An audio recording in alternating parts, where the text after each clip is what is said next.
guys, welcome back to Ashtrack Books. So I'm here today to do my August wrap up. So there's still a couple of there's still a couple of days left in August, but I figured I'd go ahead and film it now. So it's been a weird couple of weeks reading wise. I read 2 books at the very middle of the month, I guess you'd say, and I loved both of them. And then I think they kind of put me in a little bit of a reading slump because it was really hard to pick up anything else after that. So I've got 4 books to talk about that I have read. So not the best of reading months, but also not the worst. So I'm gonna go ahead and jump in. Also, 3 of the books I'm gonna talk about are review copies from NetGalley. I'm not a huge NetGalley person, mostly because I'm such a mood reader and I just don't like that pressure, but I did request a couple of books this month and they all seem to be due for review at the same time, so that's why they're on this video.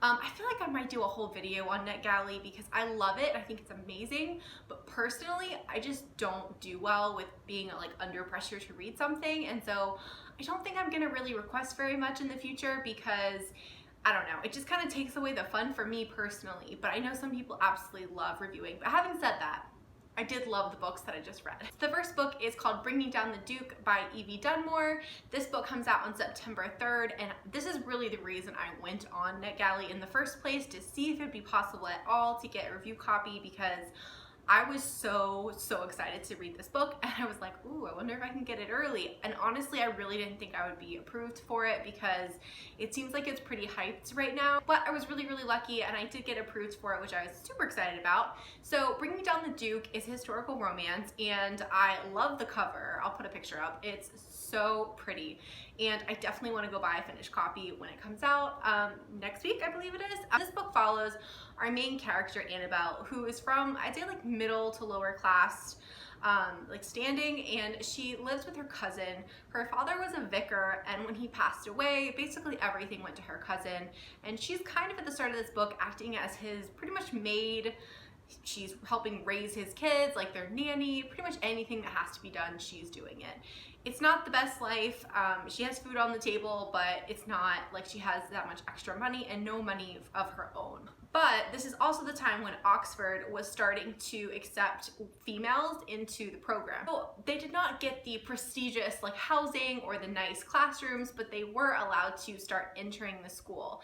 And Annabelle is a huge fan of learning, and she's very smart, and she wants to go very badly. So she gets this scholarship that is put on actually by kind of a women's fund who's fighting for women's rights and the right to vote and own property and things like that. And they're kind of giving her this scholarship with the knowledge that she will kind of help them with their fight at the school. So once she gets to the school, she honestly at the beginning isn't that into helping with women's rights. She just kind of wants to learn, but obviously she's kind of roped into helping. And one thing they're supposed to be doing is getting rich patrons kind of to help further their cause. So one of those people that she kind of inadvertently runs into is a duke. His name is Sebastian, that's his first name. And basically it's their story, and I loved this book, guys. It's been a long time since I have forfeited my sleep to stay up till 2 a.m. to read a book. And I did for this one.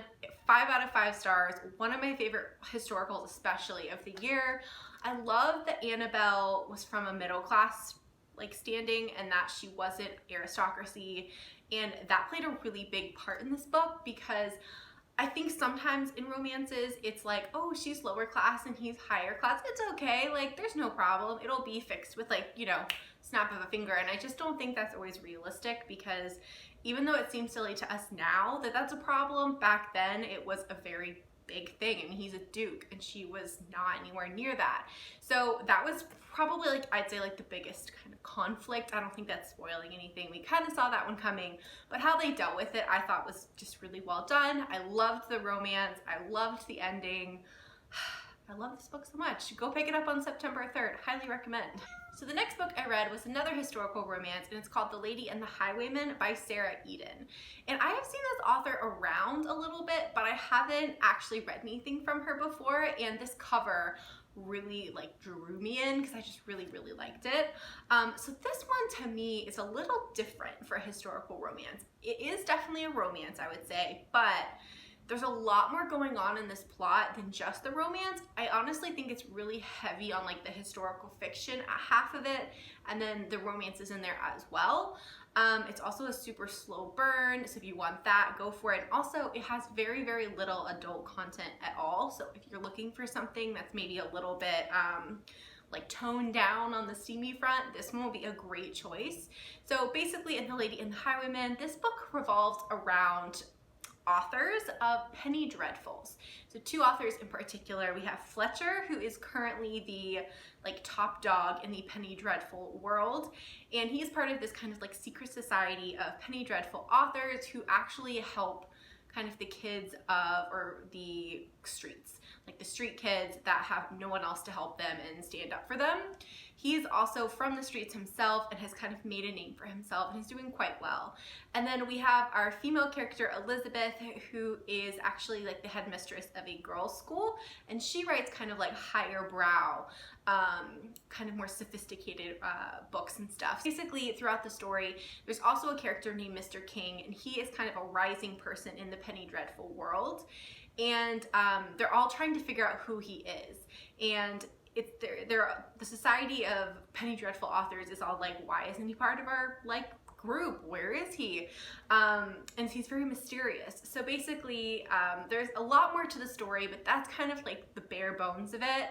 I really, really liked this. Again, it dealt with a lot of middle and lower class, which I enjoyed because I think we always just get so much higher class and aristocracy and money, money, money. And even though the authors are doing well, they're definitely not aristocracy. They came from really humble beginnings and made a name for themselves. Also, penny dreadfuls, in case you're wondering, because I had to kind of like think about it for a second, were basically like a magazine or like a weekly pamphlet that came out with a story, and they were very like inexpensive. So that was kind of the only kind of literature of any kind that the kind of lower or lower income people could afford. So they were kind of looked down upon by a lot of authors, but they gained a lot of kind of notoriety and fame and fortune. So they're really popular during this time.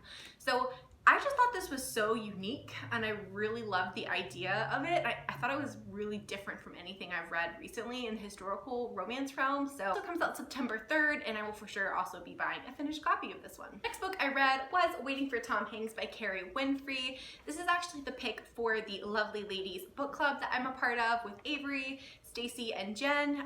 The live show for this is going to be this coming Saturday, August 31st, and it's going to be at 8 East Coast, 7 Central on Averie's channel. So I'll link her down below.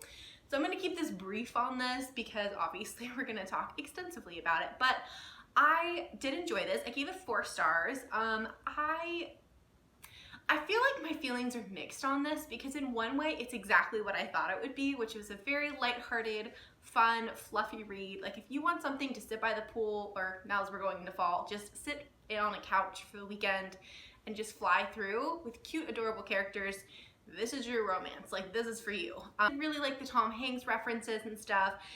For me, it just was lacking a little bit. Like, to me, it just didn't have that big of a conflict. And, you know, sometimes I just want a little bit more, not necessarily even angst, just like drama in my books. And so that was why I kind of just felt like something was missing. But basically the story follows Annie, who is living at home in Ohio, Columbus, Ohio, and she is working as like a freelance writer, not getting paid very much, when she gets a chance to work on this movie. And Annie is obsessed with rom-coms, like obsessed with Tom Hanks and rom-coms.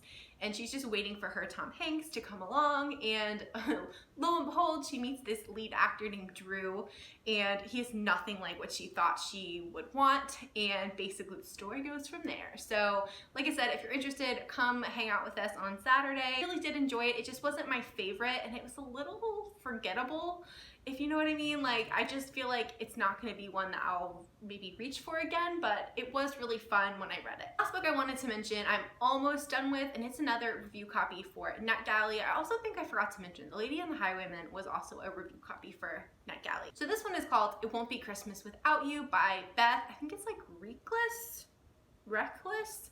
I wasn't familiar with this author. I have been told it's the author that also wrote The Kissing Booth, which is like the movie on Netflix. So this is a Christmas book. Yes, it is. And yes, it's August. I didn't quite look at when it was needing to be like coming out when I picked it or requested it. This book is cute. It's not exactly what I was looking for. Like I said, I'm almost done with it, so I thought I'd mention it. I think it's gonna be about a 3-star for me, maybe 3.5. It's definitely not a bad book, and if you just want something very lighthearted and fun, it's probably a good to-go thing. Basically, it follows these two sisters who have very different lives, and they're kind of both trying to figure out their kind of love lives and their lives in general around Christmas. It's set in Europe, not Europe, it's set in the UK and England. One lives in London, and I think one lives like right outside of it. Like, I don't know if it's because it's August and it's hot and I'm just having a hard time getting into that mood, even though I love Christmas books, but it just wasn't my favorite. It wasn't to me like a romance. And it was in the romance section, so I don't know. To me, it didn't read as a romance. I have a hard time too with dual love stories. They're not usually my favorite. So like I said, there's two sisters with dual love stories kind of going on, and I just felt like the characters were a little dry, and I don't know, like it just wasn't grabbing me, and I had to kind of keep asking myself to pick up the book to finish it. So to me, that's kind of a sign that something for me is missing. So it's probably gonna be about a 3-star. Alright guys, so those are the books that I've read for the second half of August. Kind of a weird reading month, but I feel like I'm kind of getting back in my groove now, so hopefully September will be on par. Thank you guys so much for watching, and I'll see you next time. Bye.